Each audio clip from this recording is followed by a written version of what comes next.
Hey YouTubers, I'm back for another ramble in the RV. I did one not too long ago where I was talking about, what was I talking about? I was talking about full-time or part-time kind of stuff. And somebody asked a question and I said I would do a ramble, so here we are to do a ramble. The question was about winterizing and winter camping in the RV. Now I've done quite a few videos on that in the past. I am going to try to see if I can find some pictures, but I'm mostly going to talk about it. And now, before we get started, if you can see this blanket, I just did a video on it, and a couple people said, man, that looks like it's going to be really rough to get back in the bag. So I'm going to put it back in the bag now in the video, but I'm going to do it at the end of this.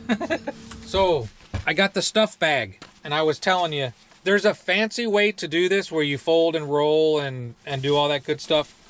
But I'm actually going to stuff it in there. So you take the bag, you just stuff it in there. This blanket is by Ramble, and it's called the Original Puffy Blanket. When I took it out, it really did give me quite a big fight. But going in is very easy. I've had this for about 10 days now, and I'm really happy with it. I like it. It's pretty cool.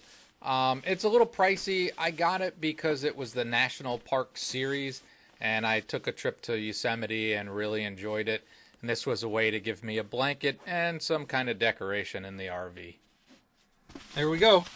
It's all in. Isn't that awesome? Looks about as good as it did when I bought it. Just take it back out. I purposely didn't speed it up to show you it's pretty easy to get in there. Pull it out. It's out. Okay, so there we go. See, it fits easy. Yeah. I don't even know if I did it yet. But, so I will go over how I do it and how a lot of other people do it. I'll start with winterizing.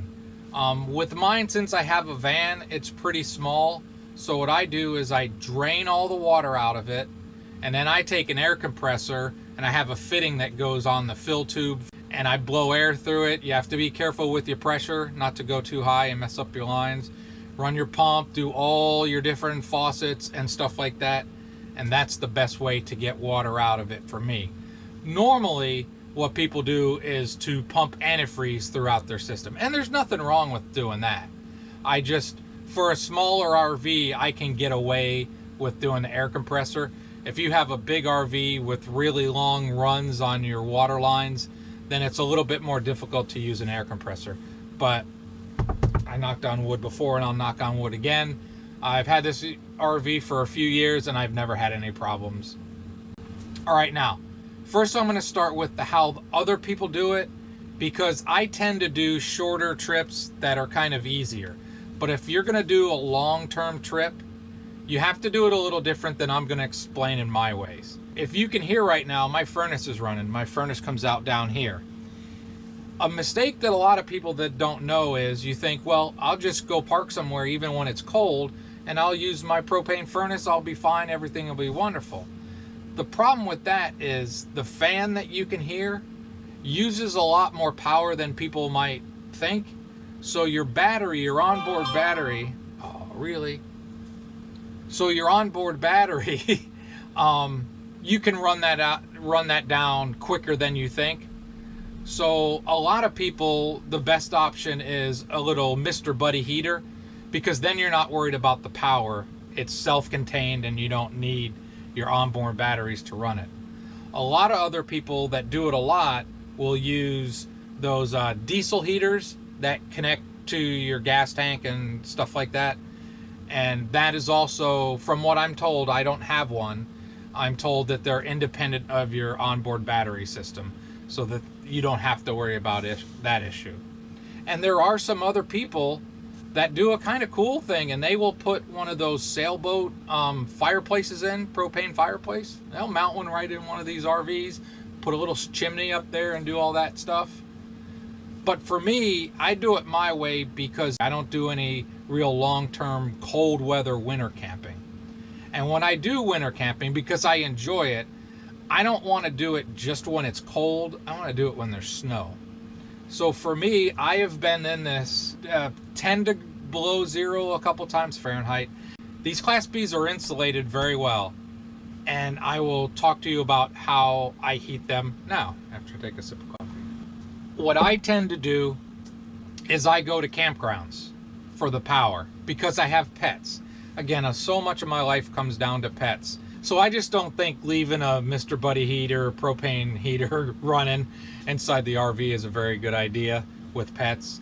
So I just use a couple electric heaters usually, sometimes even one. And also my AC unit has a heat pump on it.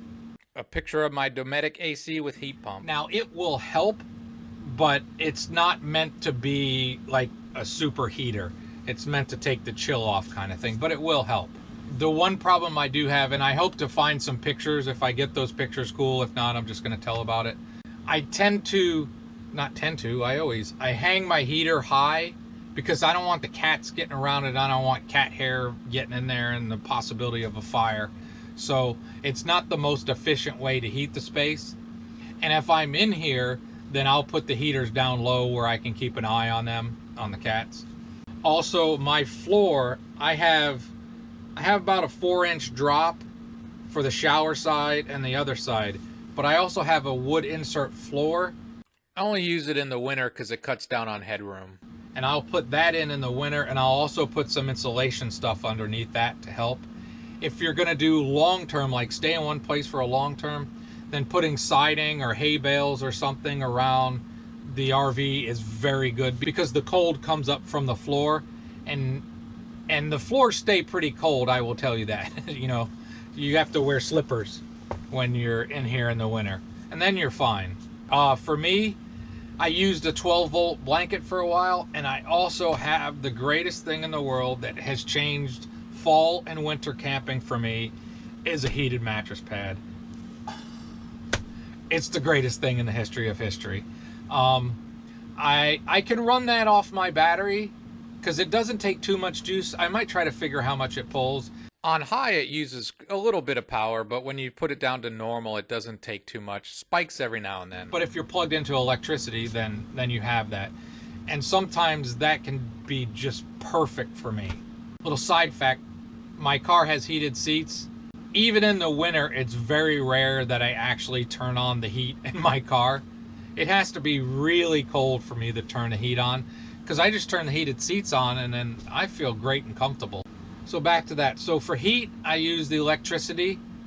I use my furnace a little bit if I'm plugged in. I use that at first to try to knock the cold down, and then I kind of turn the propane furnace off and I switch to just using the electric space heaters. And honestly, 10 below, I have been fine in here. I can keep it about 62 degrees, and that's really comfortable. So that's how I heat it in the winter, basically using electricity. So it's cheating. If you want to do it the other way where you're off and not connected, then you're going to need one of those heaters. But if you're connected, then it works fine. So now comes water. And there's actually a little trick that I learned doing winter camping that I've continued to do all the time, is I do my dishes in a bucket, right? So I'll take water that I carry in jugs because, again, in the winter, my tanks are not inside. If you have an RV that's made for the winter, then your water tanks will be inside.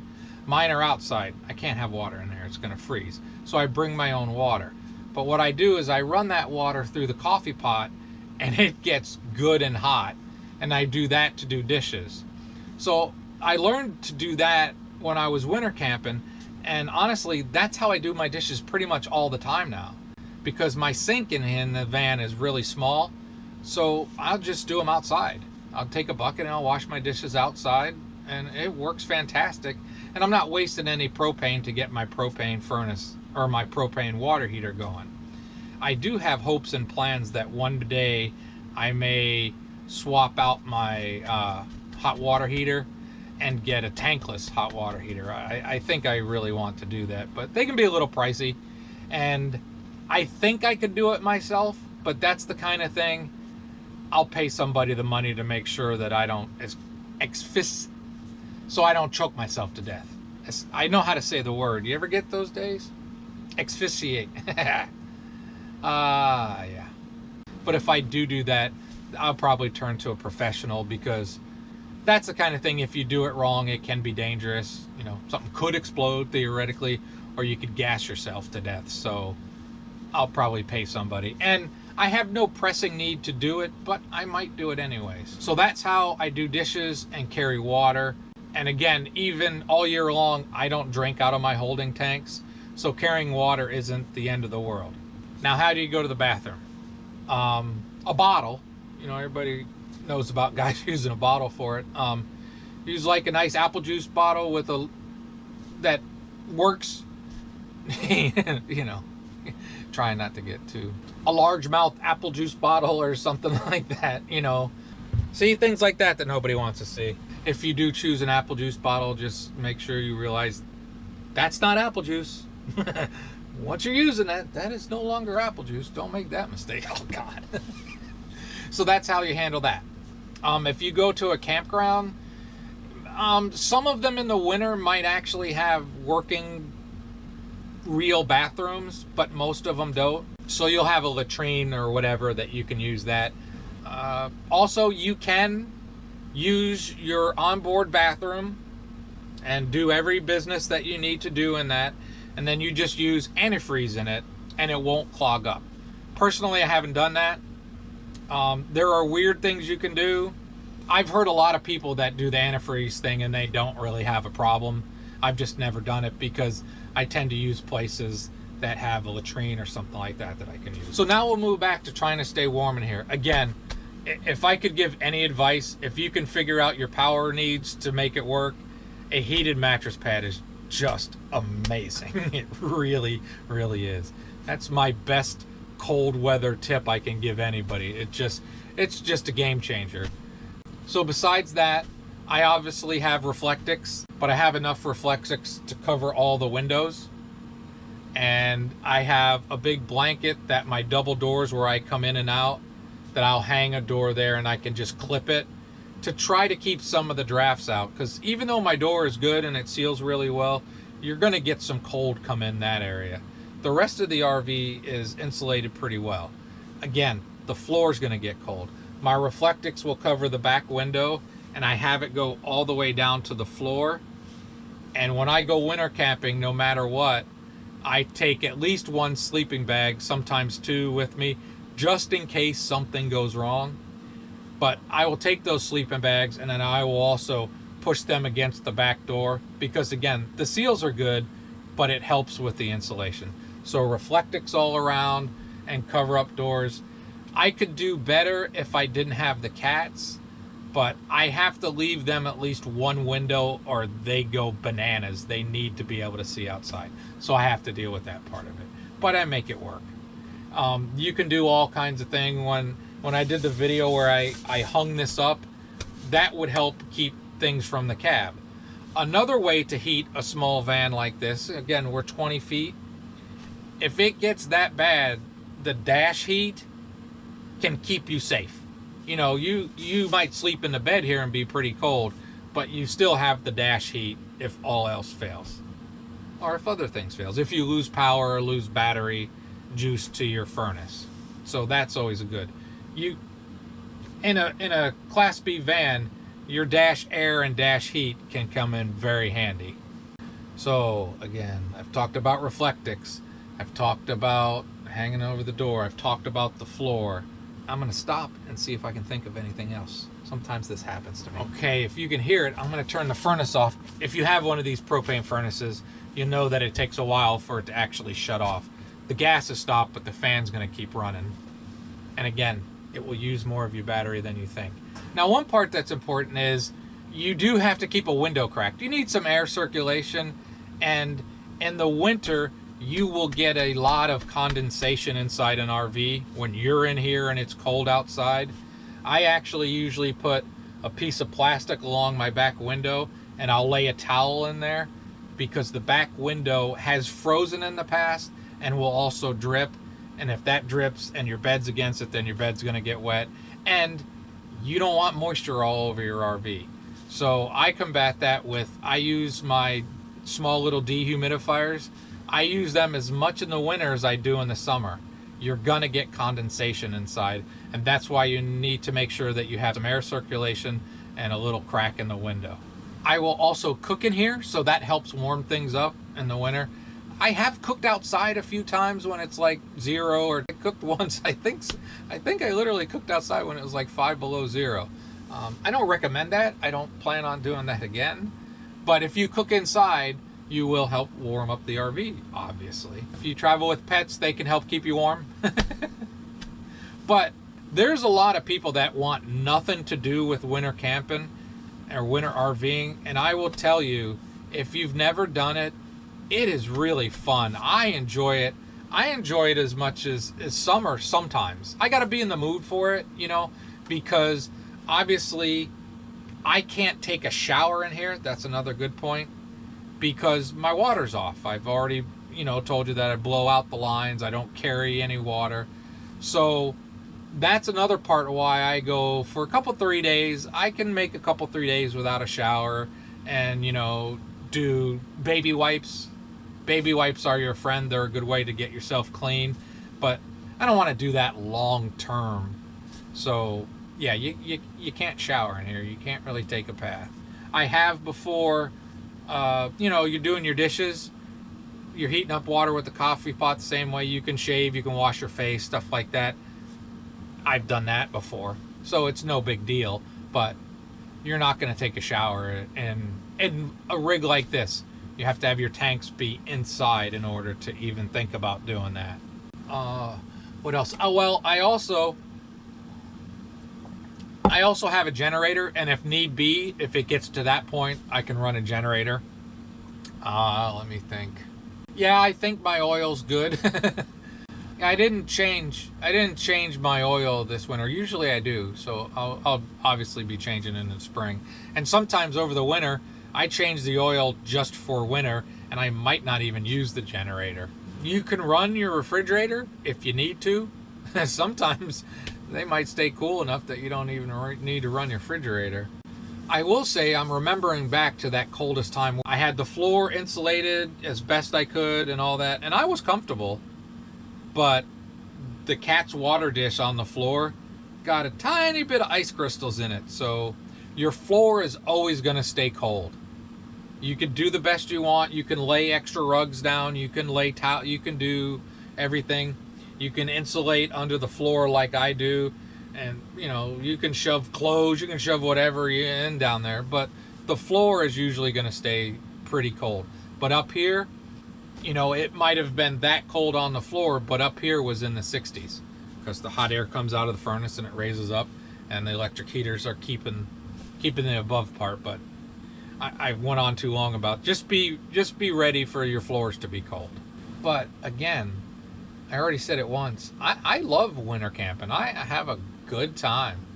I do it quite often. I go out for hikes, and usually it's not very crowded.